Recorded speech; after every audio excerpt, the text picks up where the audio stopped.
Welcome back to another episode of Kavanaugh's Corner. I just want to say thank you for coming back to the channel. Went on a brief hiatus there for a week or so, but mainly just because that I needed a new computer so I could keep bringing you these videos. Now that I have it, I've also decided to move my filming location to something that's a little more relaxed, a little easier to shoot in. The Kavanaugh's Corner Theater is really nice, but this is just a little bit better lighting, and not only that, but it's just a little more open, and, you know, life is good. So, but today I'm going to be bringing you my review for Gore Verbinski's new film called A Cure for Wellness. Now, this has been out in theaters for a few weeks now. I did not initially get to see it because there were some other movies that I wanted to see first, namely John Wick 2.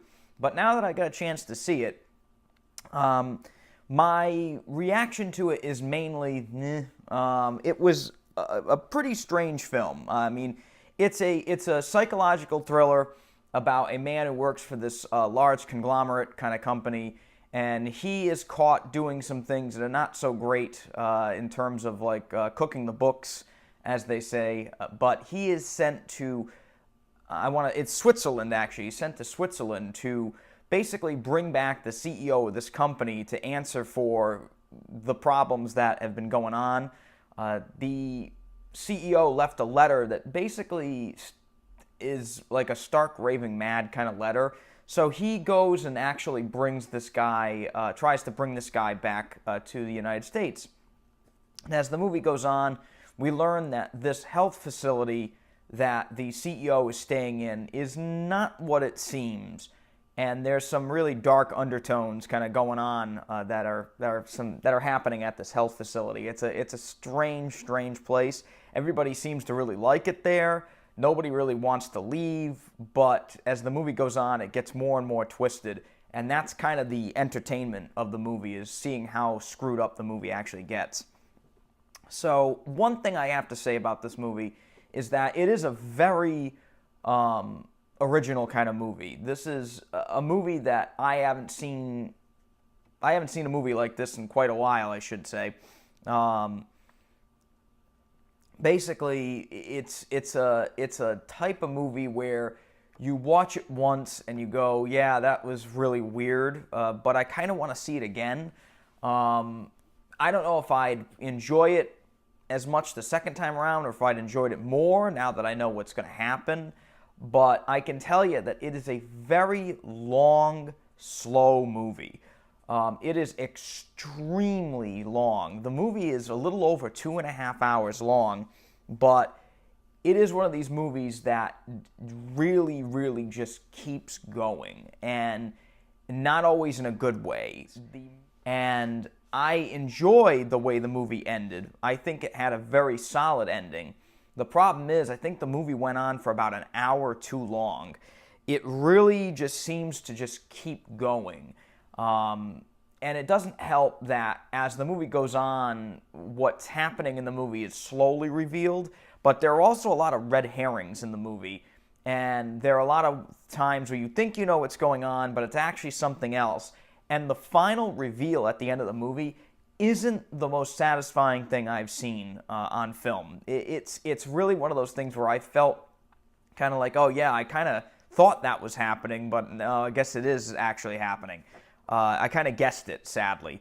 But the movie, I think, this is one of those movies where I usually enjoy longer movies, but this movie actually could have benefited from a little more editing. Again, it tells the story that it wants to tell, and the main character really does go through a lot of shit in this movie. He gets the crap tortured out of him, psychologically and physically. There are some really nasty scenes in this movie, and I think that was one of the things that kind of tested my patience, was the fact that the movie is very nasty at points, and there's only so much of that you can put on an audience member. Now, is it constant in this film? No, but when these things happen, they are very unsettling, and I know that was done on purpose, but at the same time, 2.5 hours of it, and really the first hour of the movie is just them setting up like the rest of the film, and it's just very long. It's just a very long movie, and it's just, I don't know, it really tested my patience a few times, which is strange because I normally like very long films. There are some very interesting characters in the film. The main character probably being the most interesting one.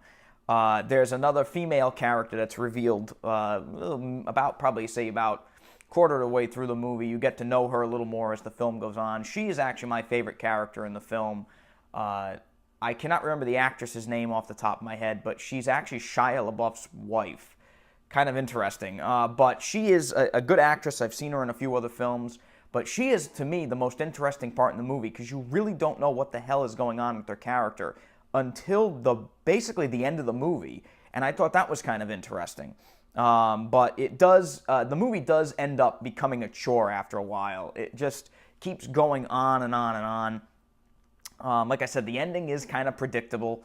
The whole problem with the movie is the fact that like the movie does become aggravating. And I normally love psychological thrillers that keep you guessing, but this movie literally says, oh yeah, this is what's going on. Oh wait, no, that's not happening. This is what's happening. Oh wait, that wasn't happening. This is what's happening. And after a while, it tests your patience too much. And I think that's one of the reasons why I really can't recommend this movie unless you are into very long, kind of, nasty psychological thrillers. Honestly, if I had to recommend any movie that it's in this kind of vein, I'd probably recommend Jacob's Ladder, a very similar type film, very similar in feel, but that would be the movie I'd recommend overall over this. That movie I think is phenomenal. I think that's one of the best movies ever made, actually. But this one here, I'd have to give it like a 2.5 out of 5. Again, the acting in it was very good. The direction was actually phenomenal at times. I think Gore Verbinski is one of the best working directors out there. His part, if he hadn't directed this movie would have been a total nightmare. And the cinematography in this film is also wonderful. But sadly, I still left the film kind of a little disappointed, sadly. But I don't think it's worth 2.5 hours of your time. Anyway, I'm Andrew Kavanaugh. I just wanted to say thank you for coming back to Kavanaugh's Corner, and we'll see you next time. Bye-bye.